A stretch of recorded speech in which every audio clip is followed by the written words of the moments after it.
Saya dapat tahu makanan haiwan seperti makanan lembu, kambing, makanan ayam termasuk makanan kucing dibuat daripada campuran babi. Bagaimanakah kebenaran ini? Jauh manakah kebenaran ini? Sedangkan perkara ini menjadi keperluan kepada kita. Bagaimana untuk mengatasi masalah ini? Baik. Dia tak tahu sah ke tak dalam makanan lembu, dalam makanan kambing dia ada campur dengan benda-benda haram seperti babi dan lemak dan sebagainya. Okey? Maka macam mana nak tangani? Kena faham dulu.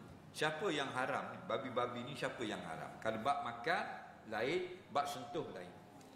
Okey. Kalau benda itu, makanan kucing itu ada haram, benda najis. Okey, kita boleh makan. Nah, ada kalau kita tak tahu, kita pergi makan makanan kucing. Ada ke orang makan makanan kucing? Okey, tidak berlaku orang makan makanan meh lembu, meh kambing. Okey, meh ayam orang makan. Kalau awak rasa meh ayam, dalam bab ini sebenarnya bukan bab makan, dalam bab sentuh.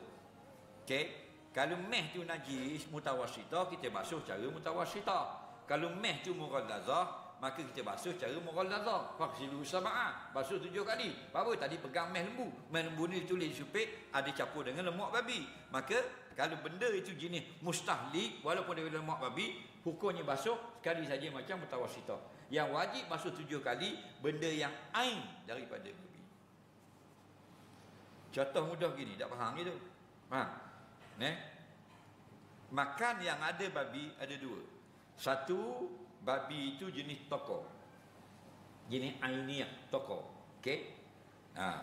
Satu lagi, babi itu tidak tokor dah. Dia sudah hancur dalam proses di makmal. Dia panggil istihlak, dia panggil. Benda yang jenis proses daripada makmal, sutik-sutik mu, sutik aku sutik mu, dari proses campur kimia ni ada daripada jajanan babi jadi coklat dan sebagainya. Itu tidak lagi dikira sebagai ainiyah, basuhnya dengan mutawassithah saja. Faham lagi? Jadi kalau hak kena tokor tadi wajib 7 kali. Dan dia pergi di Jakarta, dia tengok pakai sokok makan sup, kedai sup. Nampak? Dia ingat ke sup lembu. Dia pun makan. Sedap sangat, paisak. Tengok natang babi. Faham? Ada tulis sup natang babi. Babi. Maka tokor tak tadi? Wajib faghsilu sab'a, wajib qama 7 kali. Ulahu nabi turab, 7 kali itu satu air tanah. Dalam kitab fiqh lagi, dia telan telinga babi, hidung babi setokor. Dia tak punya, dak ngam telan setik. Faham? Maka dia berok kat gigi, jadi tahi. Hancur dah. Basuh mutawassithah. Tapi kalau jubik setokor hidung babi, dak luak sikit. Berpoh jatuh dalam aku jambang. Wajib basuh 7 kali.